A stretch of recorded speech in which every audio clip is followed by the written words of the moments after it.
Message of His Holiness Pope Francis, World Day of the Sick. Take care of him.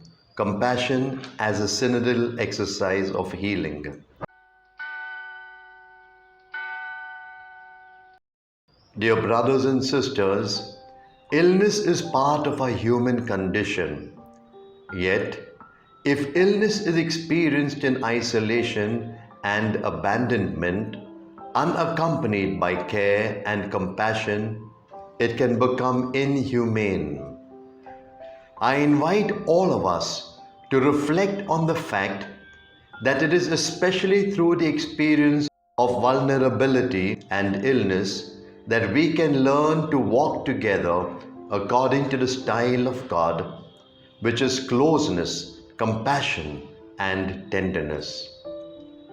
In the book of the prophet Ezekiel, the Lord speaks these words that represent one of the high points of God's revelation. I myself will be the shepherd of my sheep. I will seek the lost. I will bind up the injured, and I will strengthen the weak.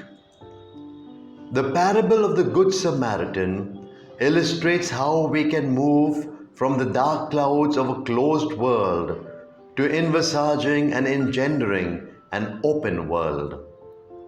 There is a profound link between this parable of Jesus and the many ways in which fraternity is denied in today's world.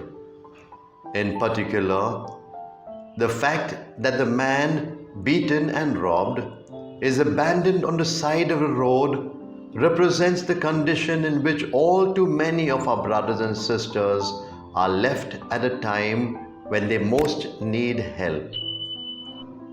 Here, it is especially important to recognize the condition of loneliness and abandonment.